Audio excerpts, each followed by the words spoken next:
All right. What is up, traders? What is up, tycoons? Super excited for today's video. We've got the stock market hitting new all-time highs in the S&P 500. We'll break down, how we saw this coming, what strategies we're using. But I do want to talk about bank earnings, okay? We'll go over some of the plays that we've been looking at in the investment intelligence community.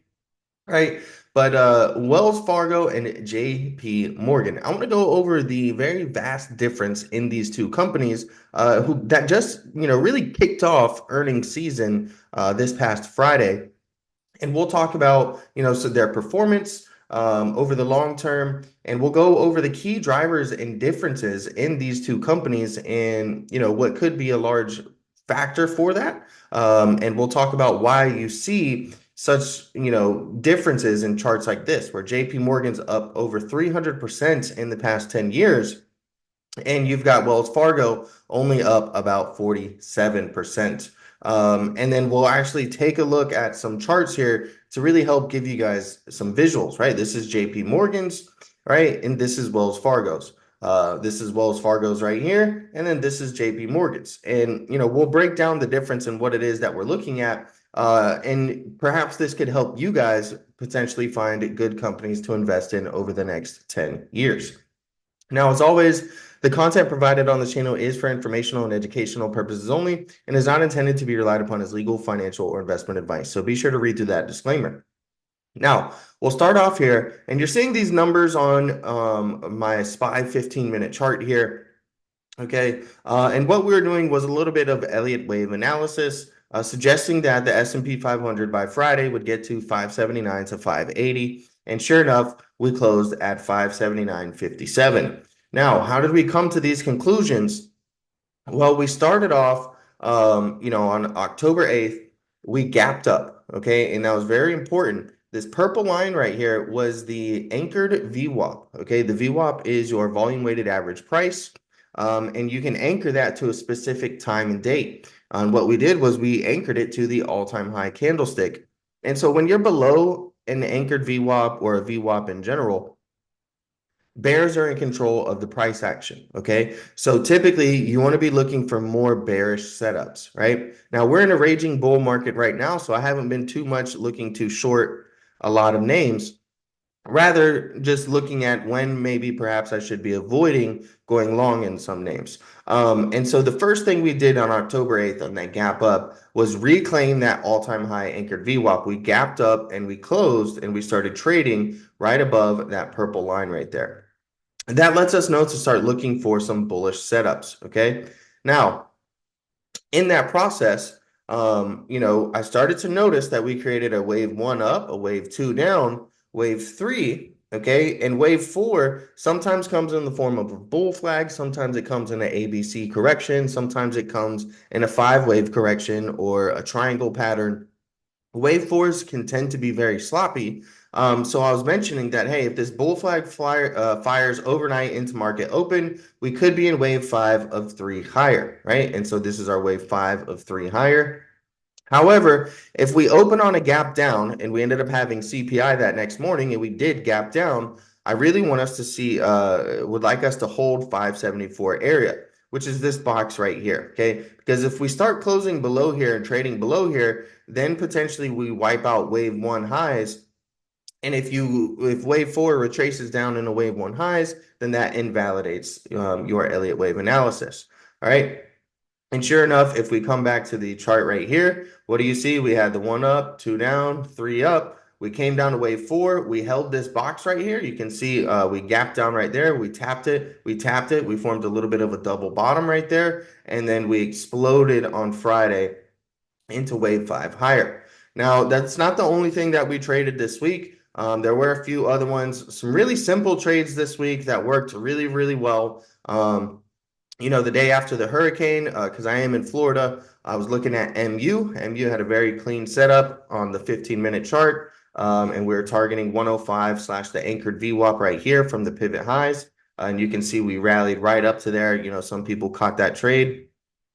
TTEK was another really nice one. Starting off with a higher time frame, we see that this one has been extremely bullish on a weekly time frame, and it's been dancing around a key Fibonacci level. So what did we do? We zoomed down to a 1 hour chart and we saw that it had a nice, beautiful base with the bull flag formation above its base breakout levels. This is a chart pattern that I look to buy, all year, right? A nice bullish continuation pattern, such as that bull flag or that triangle pattern or that pennant, whatever you want to call it. And you can see we fired up above that and came up right exactly to our Fibonacci target. So really good week in the Discord, even if it wasn't super busy. Now we have JP Morgan in blue and Wells Fargo in red right here. And, how do we get to these very large differences in performance over the past 10 years? Wells Fargo, only 47%. Meanwhile, JP Morgan over 300%. Well, let's talk about this first earnings right here, and we'll talk about the key drivers and differences between Wells Fargo and JP Morgan. Now, for Wells Fargo, they had revenue diversification and strategic investments. All right, they've been focusing on diversifying its revenue streams, particularly through growth and fee-based revenue, such as wealth management and investment banking. This helped to offset some declines in net interest income. There's also expense management. The company's been reducing its headcount and managing expenses effectively, which has contributed to its improved profitability. Credit performance, okay, Wells Fargo has maintained strong credit discipline, though it has seen some increases in credit costs, particularly in the card segment. And then their capital management, whether the company has a strong capital position with a CET1 ratio of 11.3% and has been returning capital to shareholders through share repurchases and dividend increases. Now, JP Morgan has really nice, broad-based revenue growth. They've experienced growth across multiple segments, including consumer and community banking, corporate and investment banking, and asset and wealth management. This broad-based growth has been a significant driver of its performance.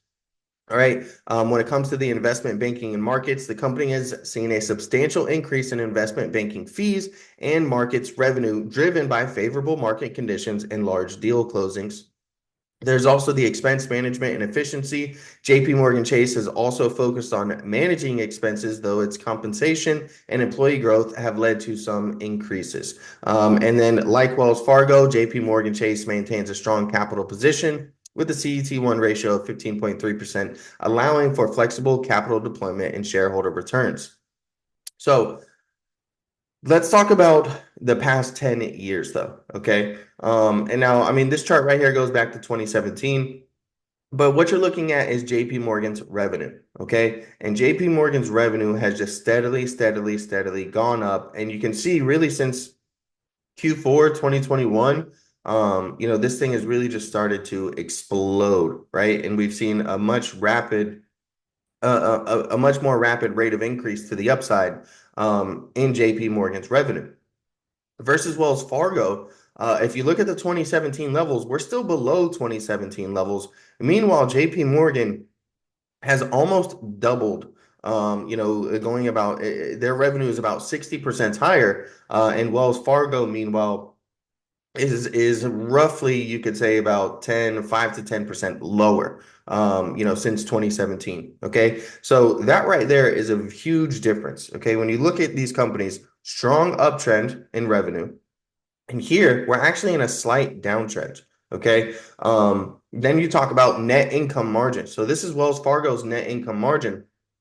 Hasn't gone anywhere since 2013. Okay. If anything, it's down. It's really just gone sideways to down.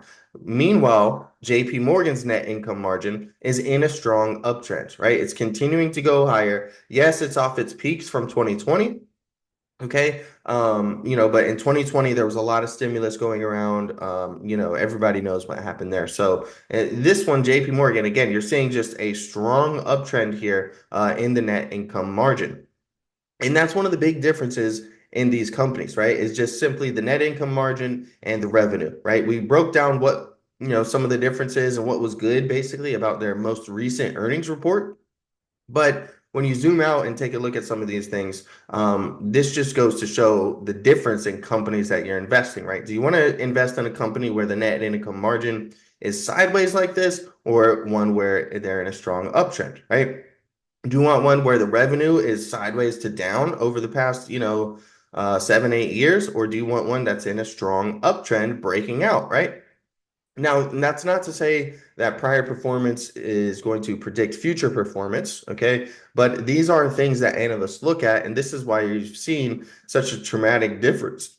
Sorry about that. In price performance, right? And that's why their price return charts look so much different. Where Wells Fargo, we looked and we saw that the net income margins, right? And the revenue was sideways to down. That's exactly what Wells Fargo is, right? We looked at JP Morgan and we saw that their revenue was increasing very dramatically. And we can see that we've had a very dramatic increase in price performance from JP Morgan.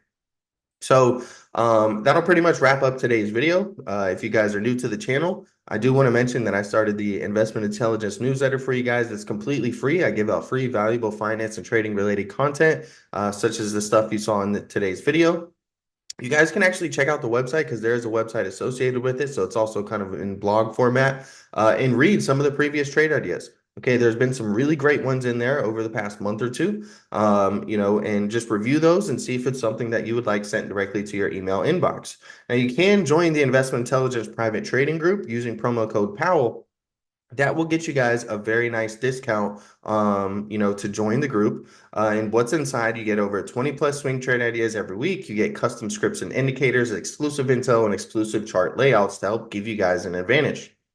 Now, I am an options trader, so a lot of the trade ideas that I'm posting, I'm trading options on them, right? And I brought two new products, right? All these trades right here are from my two new products that I've established, which is the Pulse Radar. So once a week, I'm going to put out the Pulse Radar Longs, which is a short-term swing trade list, anywhere from 1 to 30 days. All right. And then we've got the Pulse Radar, and this is just some examples of what the Pulse Radar Longs looks like. So when you sign up for that, you get the indicator. Okay. So all of this indicators and this chart layout and the anchored VWAPs, you get that for Thinkorswim.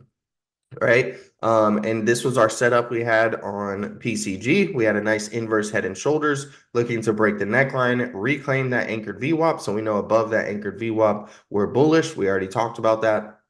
And the stock absolutely exploded with short dated call option runners going up well over 1200% and the long dated call options going up well over 200%. Then there's the zone finder, which is for your people looking for actionable trade ideas every single day, right? This is going to be a list and an indicator set meant for, people looking for day trades, all right? So this could be anywhere from an intraday trade to a short-term swing of 1 to 5 days, right? And this is what it will look like. I actually exhibited the first trade idea from the Zone Finder in the Investment Intelligence free newsletter, and that was on Bristol Myers, right? We had a nice falling wedge after a gap up, right? Very exemplary of a wave four. And we built a demand zone in this area here on top of this falling wedge, and we were looking for a move up higher. And that trade went well over 100% on the short dated call options and over 70% on the farther dated call options. So really nice trades, really great stuff inside in the Investment Intelligence Discord. If you don't want the entire Discord and you just want the Zone Finder, you're someone looking for intraday to 5 day trades, you can sign up for just the Zone Finder. If you're someone who's a swing trader and looking for 1 to 30 day swing trades, you can sign up for just the Pulse Radar. And I've got a third product that I'm going to be releasing very, very soon that I'm also extremely excited about. So stay tuned for that. Really appreciate y'all watching the video. And don't forget, promo code Powell will get you guys a discount on joining all of those.